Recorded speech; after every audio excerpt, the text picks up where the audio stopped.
Hello, dear students.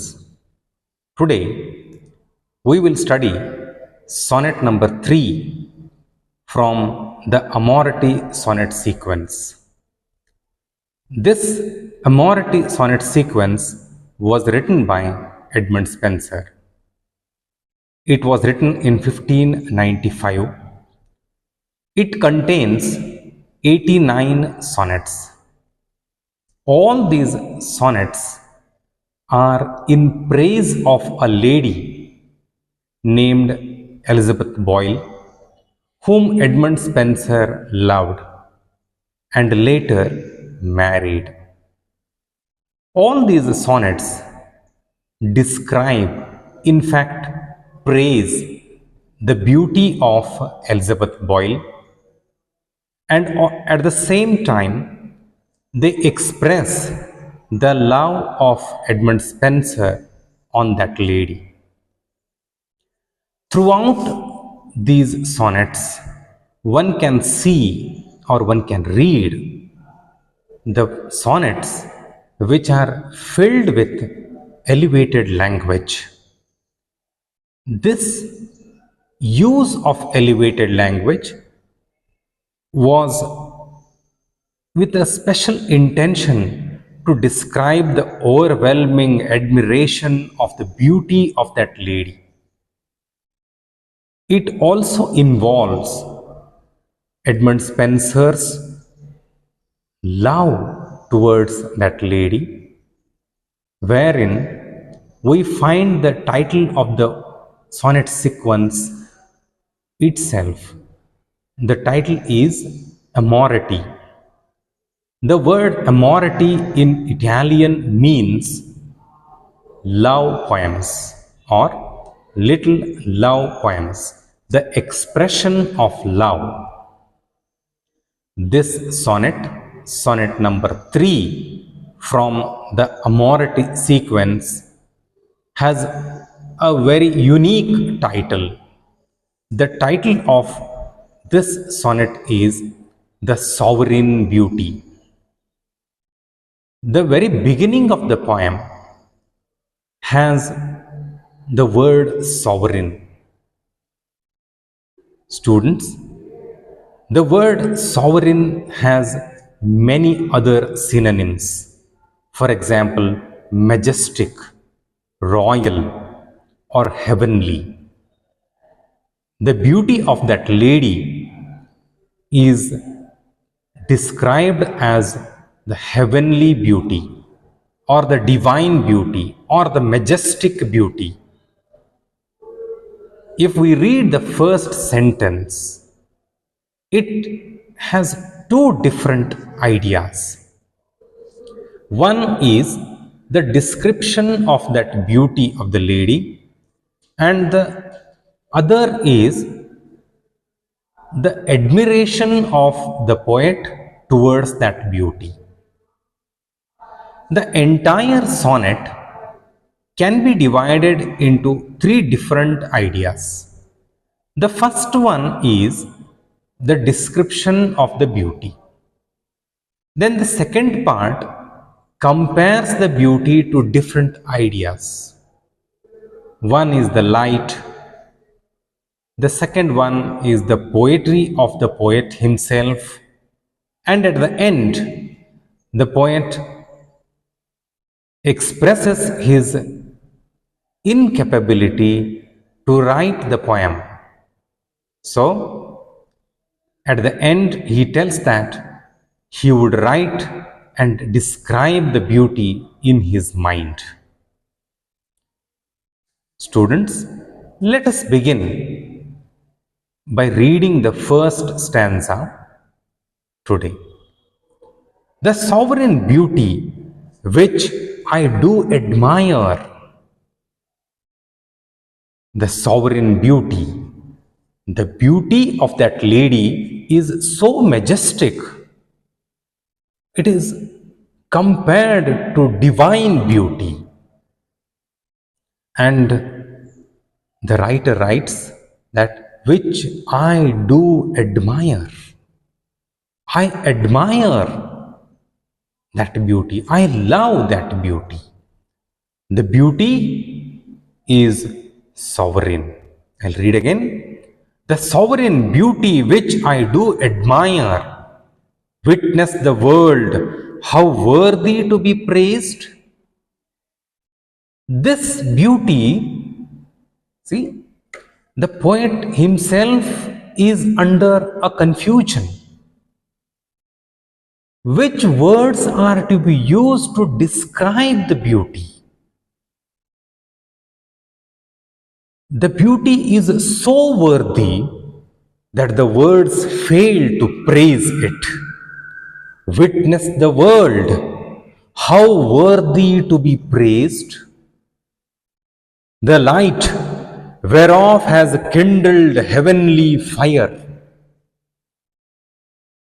The aura, the halo of that beauty has kindled, has lightened up the heavenly fire.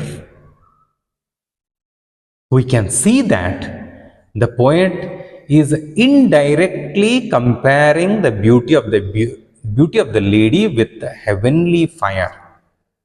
The heavenly fire may be anything, the light from the stars, the light from the sun, or the divine aura, which cannot be expressed in simple terms by the common human beings. The light whereof has kindled heavenly fire, where? In my frail spirit. The spirit of this poet is kindled by the heavenly fire of the beauty of that lady, by her from baseness raised. The poet writes that when she looks at me, when I look at her, the aura, the light that she spreads through her beauty raises my base ideas to the heavenly one. I, a common, a base human being, starts to think that this is a heavenly beauty. I'll read the stanza again, and I'll also try to show you how this sonnet is written in iambic pentameter and how to sing the poem by using the iambic pentameter. The sovereign beauty which I do admire. Iambic pentameter is a meter where the stress and unstress are used. Penta is 5. The poem has 5 meters here. Each line is written in iambic pentameter. It is like this. The sovereign beauty which I do admire. The sovereign beauty which I do admire. Witness the world how worthy to be praised. The light whereof has kindled heavenly fire. In my frail spirit by her from whom baseness raised. This is the tune to sing an iambic pentameter. I'll read the stanza again. The sovereign beauty which I do admire, witness the world how worthy to be praised. The light whereof has kindled heavenly fire in my frail spirit, by her from baseness raised. The poet is expressing, in fact, is trying to express his admiration, his affection, his love, his praise towards the beauty of that lady. In this attempt, he tells that his base ideas, his mortal, humanly ideas, are taken to the heaven, are transformed into divine ideas. How? Through the aura, through the light, through the halo of that lady, which is spread by the beauty of that lady. So, he calls the beauty as sovereign beauty. In the second stanza, I should tell you another thing. Now, in this first stanza, the poet writes that the poet doesn't, in the first line, the poet doesn't attach the beauty to that lady. The sovereign beauty, which here means the beauty is beyond the mortal ideas, is beyond. He has not attached it to that lady, which I admire. But later he comes to attach it to that lady Elizabeth Boyle. In the second stanza, that being now with her huge brightness dazed. In the second stanza also, the poet expresses his astonishment, his wonderment, his amazement that this is the huge brightness, the brightness spread by that sovereign beauty. Base thing I can no more endure to view. The beauty of that lady raises the mortal ideas into divine one, transforms his ideas from mortal to immortal, from base mortal to divine, heavenly. So, he would not get base human ideas. The word base is used in place of his sexual desires. The poet will not get those kinds of thoughts when he looks at the beauty of that lady. The beauty transforms his ideas from the base one to the divine one. He starts to praise her. In fact, he starts to worship her. See? At wondrous sight of so celestial hue, all the words make the lady to look, to appear like a heavenly beauty. Celestial hue. Celestial is heavenly. Hue is color. At wondrous sight of so celestial, not only celestial, so celestial hue. So, when he tries to sing, when he tries to write this poem, what he writes? So, when my tongue would speak her praises due, when he tries to express the words to praise her, it stopped ease with thoughts of astonishment.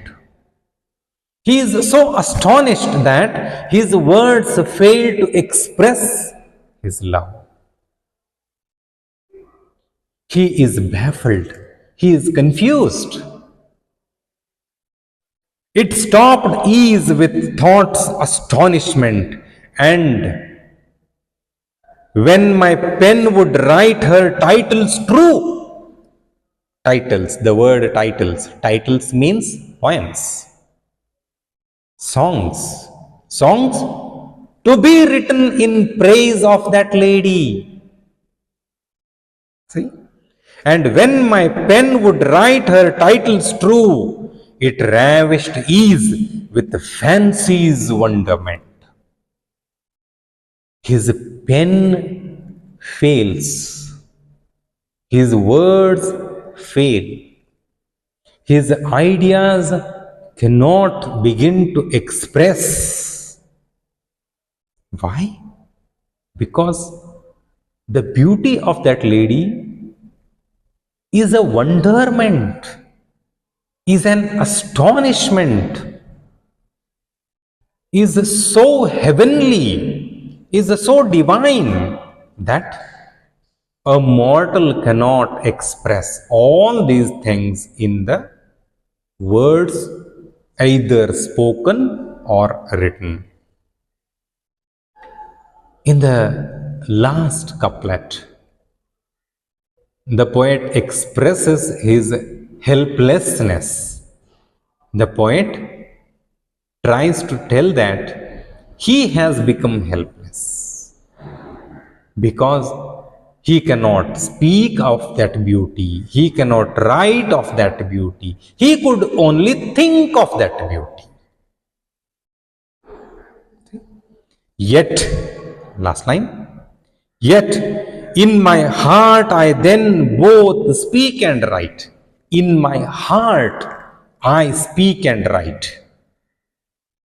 He cannot express his admiration through words, either spoken or written. So, he can only think of that beauty. Yet in my heart I then both speak and write the wonder. It was a wonder to him. The wonder that my wit cannot indite. Indite is again compose, to write. Wit is the thought. The thoughts are failing. At first, he told that his words of mouth are failing. Then he tells that his pen cannot express the words in the written form. Now, in the last line, the thoughts are also failing to compose the words.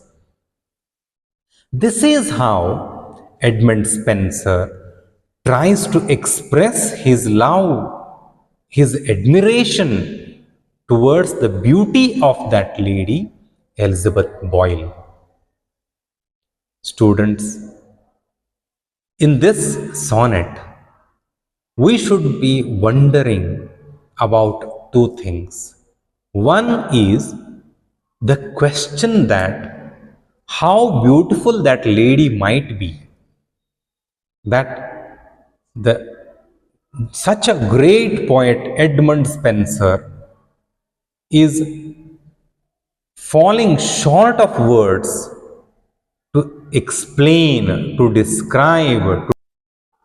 So, dear students, this is how the poet tries to praise the beauty of Elizabeth Boyle.